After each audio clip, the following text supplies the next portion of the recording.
President. Let's take our seats.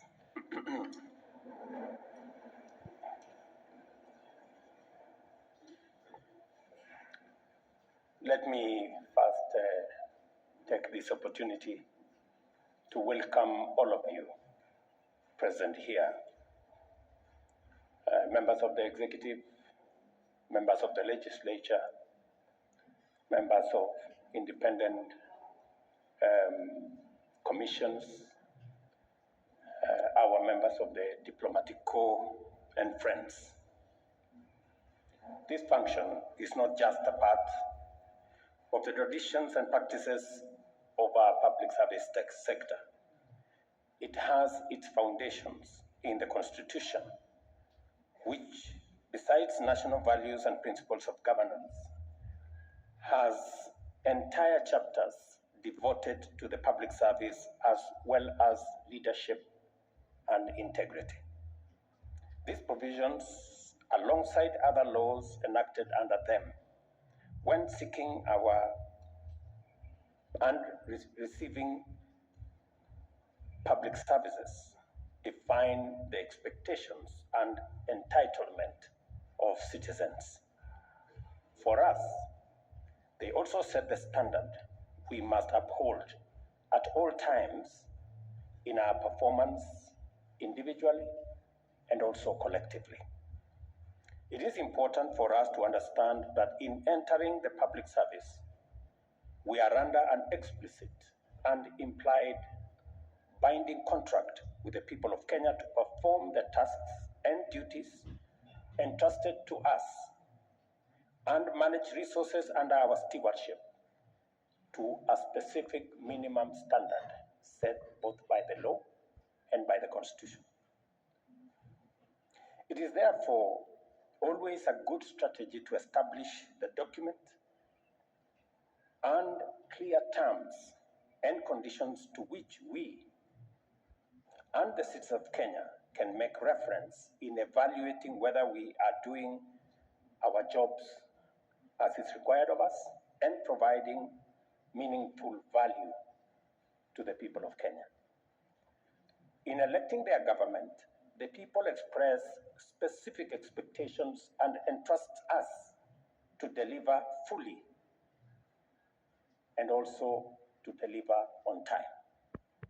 I am committed to honoring that trust fully, and to do so, I rely on you to equally do your part as set out in your terms of appointment and as demanded by the Constitution, the law of Kenya, and the electorate. Our performance contract with citizens was formalized upon the inauguration of this administration in our commitment under the bottom-up economic transformation agenda for Kenya. This plan embodies our commitment to addressing critical priorities, including reducing the cost of living, managing inflation, taking all steps to create jobs, eradicate hunger, enhancing food production and productivity in general, and expanding the tax base and improving our foreign exchange balances. We also pledged to enhance governance, democracy, and the rule of law, protect rights and freedoms, uphold our national sovereignty, and achieve inclusive economic growth. These are the benchmarks by which Kenyans will assess our success. As we sign the second generation ministerial performance contract for the year 2024-25, let us reflect on our commitments, the ones we made, and the weight of the responsibility that we have on our shoulders. These performance contracts are not mere bureaucratic rituals or ceremonial formalities. They represent firm and solemn commitments to implement the inclusive and transformative goals of our plan. I must emphasize, and I encourage you to internalize the strategic pillars of this agenda and their interconnectedness. These pillars demand greater efficiency in current programs and projects, and a bold redefinition of our service delivery paradigm. Agriculture, for example, is critical to ensuring food security, empowering farmers, creating an ecosystem of micro, small, and medium enterprise, drive job creation, and also build on our economic growth. Affordable housing, on the other hand, enhances dignity and stimulates not just the construction sector, but the whole manufacturing ecosystem in our country. Universal health coverage fosters a healthy, productive population, making sure that no citizen is left behind. While the digital superhighway and creative economy positions Kenya as a global innovative and innovation hub, enhancing our efficiency and also building on our competitiveness. These pillars define my performance contract with the people, which have been directly executed by me and through cabinet secretaries and accounting officers. We are therefore united under a solemn bond to fulfill these commitments for the benefit of our nation and to make this country a better place for all of us. Performance contracting arises from our recognition of the need for a structured mechanism to transform Kenya into an industrialized middle-income economy with a high quality of life for all our citizens by the year 2030, as envisioned in our Vision 2030. It subjects each of our actions to objective benchmarks to evaluate progress of the need for a structured mechanism to transform Kenya into an industrialized middle-income economy with a high quality of life for all our citizens by the year 2030, as envisioned in our Vision 2030. It subjects each of our actions to objective benchmarks to evaluate progress and ensures that the needs and aspirations of the people remain at the center of every effort that we make. Over the years, performance contracting has proven to be a robust accountability framework, ensuring the effective use of public resources to meet constitutional mandates and also to meet citizen expectations. This year's contracts integrate the priorities of the fourth-term medium plan under Vision 2030 and the strategic pillars of the bottom-up economic transformation agenda. These plans aim to maximize the impact of scarce resources on Kenyans, particularly those at the bottom of the economic pyramid. A society, ladies and gentlemen, is best judged by how it treats its most vulnerable members, and interventions targeting those at the bottom of the ladder will eventually uplift everyone. By aligning their functions with these commitments, every ministry, department, and agency contributes to a rising tide of inclusive prosperity. The contracts we signed today are action plans for urgent, precise, and efficient execution. I expect each cabinet secretary to take personal responsibility for achieving the targets outlined in their ministry's contracts. There is no room, ladies and gentlemen, for excuse or delay or failure. Accountability must cascade through all levels of ministries, departments, and agencies to individual officers. At the end of the financial year, each cabinet secretary will receive a performance report card reflecting their ministry's achievements. These scorecards will ensure that performance contracting is not seen as a meaningless ritual. This scorecard will carry recognition, rewards, and sanctions which will be applied without fail. Excellence, integrity, efficiency, and consistency will be rewarded, while failure, negligence, waste, and misconduct will promptly invite corrective action. It is important that performance contracting is deployed in ways that raise the levels of engagement and motivation and promote greater conformity with the values and principles of public service. In other words, I fully expect to see continuous improvement in responsiveness, efficiency, and integrity of our officers collectively and individually. To ensure seamless implementation, the National Treasury will disburse available budgetary allocations on time. Lack of funds or delay in their release should not be an excuse for failure to serve citizens. Consequently, our planning, budgeting, and execution functions must operate in closer harmony to achieve this goal. After more than a decade, I believe that the time has come to institutionalize performance management. This is why a public service performance management bill is being finalized and will soon be tabled in Parliament. Through legislation, we will entrench accountability and promote the highest standards of service delivery at all levels of government. To strengthen coordination, I have also established an office to focus on performance and delivery management in the Executive Office of the President.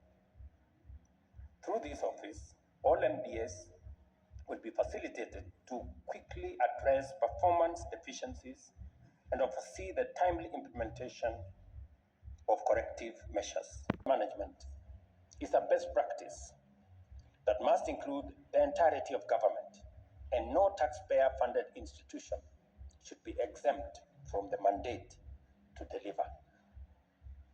I commend constitutional commissions, county governments, and institutions that have embraced performance contracting and urge those that are yet to adopt this framework to do so in the spirit of accountability and conformity with the values and principles of public service. Because overall accountability rests with me, I take this responsibility and opportunity to assure you of my full support in fostering a performance-driven culture within the public service in furtherance of faster delivery of our national transformation agenda. Each one of us is required to deliver on our commitments, and the best way to do so is by working together, united by the... Through this office, all MDS will be facilitated to quickly address performance deficiencies and oversee the timely implementation of corrective measures. Performance management is a best practice that must include the entirety of government, and no taxpayer-funded institution should be exempt from the mandate to deliver. I commend constitutional commissions, county governments, and institutions that have embraced performance contracting and urge those that are yet to adopt this framework to do so in the spirit of accountability and conformity with the values and principles of public service.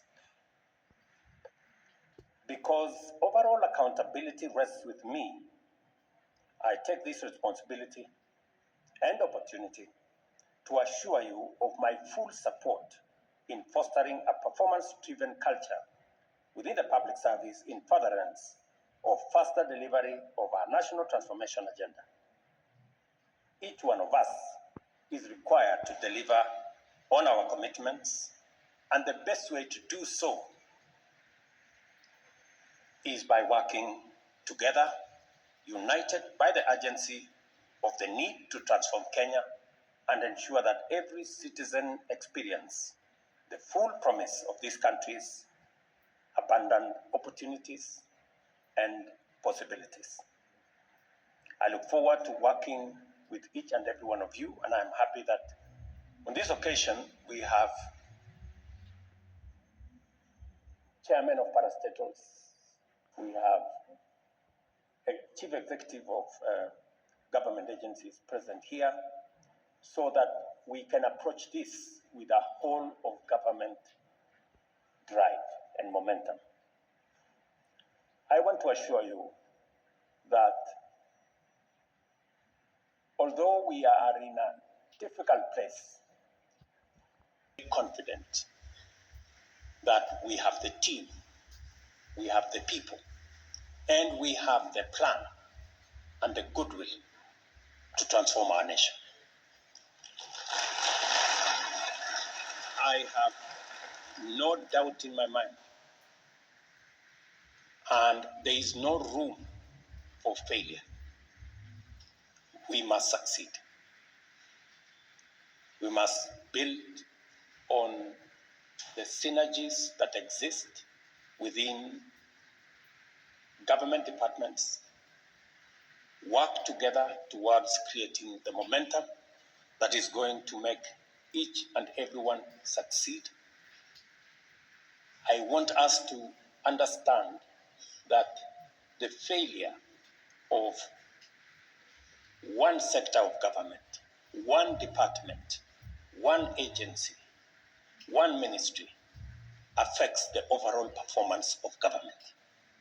And therefore, it is our collective responsibility to make sure that using the whole of government approach,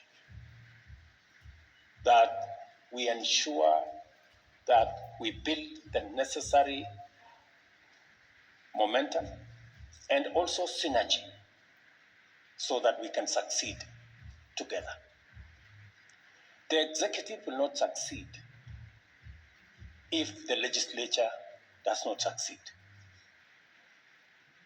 And the judiciary will not succeed if the executive or the legislature does not succeed.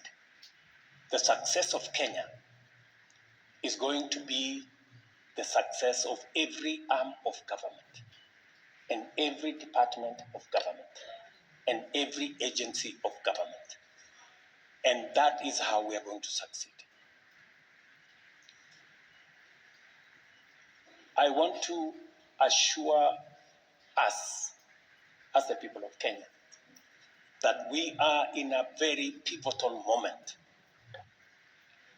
We have taken on a transformative pathway. We have taken on very difficult assignments. For a very long time, close to 15, 20 years, we haven't thought with clarity about our education and the funding of our education. We have decided this time round to bite the bullet and sort out the funding in our education sector and provide clarity on the education of our children. For a very long time, we have imported food in Kenya when we have the wherewithal, the capacity to produce enough food in our country. We've taken on that responsibility, and we are making strides. This year, by God's grace, in a very long time, we will not import some of the food products, including maize. I am equally very proud that we are making significant progress in the production of sugar in Kenya. Something that has been so difficult. We've had to look for COMESA safeguard waivers since I was Minister for Agriculture almost 10 years ago. But this year, by God's grace, and with our farmers working hard and the support we've given them, we have seen a drastic reduction in importation of sugar. We have taken on another very difficult assignment to make sure that we give decent dwellings to the people of Kenya, especially the vulnerable, especially the disadvantaged, those who live in slums without toilets, without electricity, with no sanitation. We've taken on that assignment because we have decided a different pathway for Kenya. Rather than lament about our situation, we have taken on the responsibility to do something about it, however difficult it may be. We have taken on the responsibility of universal health coverage. I know 2 successive presidents have attempted and they didn't quite succeed. 2 successive governments have attempted, they didn't quite succeed. We have decided that we are taking on this challenge because there are too many Kenyans that die out of illnesses that we can treat. There are too many Kenyans who end up in squalor and poverty because of hospital bills. We have decided, irrespective of their financial status, that they can get the highest level of treatment in Kenya. Difficult, yes. But rather than lament about a not so working NHIF, an NHIF that has bills dating 10 years, 15 years, we've decided to correct that situation. And I promise you, we will confound the naysayers. We will succeed. This country will not fail. This great nation that God has given us will succeed. The enemies of Kenya will be put to shame because we are going to succeed and we are going to take this country forward. I am persuaded and I am very clear and I am focused on making sure that together with all of us working as leaders in the Republic of Kenya, and all of us understand the more authority you have, the greater the responsibility that rests on your shoulders. And the greater the responsibility you have on your shoulders, the higher the accountability that you are judged by towards making Kenya succeed. This country of ours, this home that God has given us, we must work tirelessly to make it succeed, to make it great, so that we can bequeath the next generation of Kenyans a better country, much more organized country, a country that shares prosperity, a united country. So, ladies and gentlemen, I am asking of all of you, the people who serve in different capacities, the people who have the privilege and honor to occupy whatever office in the service of the people of Kenya, that we join hands, we work together, and we focus on making this nation great. I want to thank you very much for coming for this function. I look forward to working with the ministers and the PSS and those who run different government agencies in making sure that we deliver on the commitments, on the mandate, and on the assignments that have been signed off here, today, so that our nation can succeed and we can meet the expectations of the people of Kenya.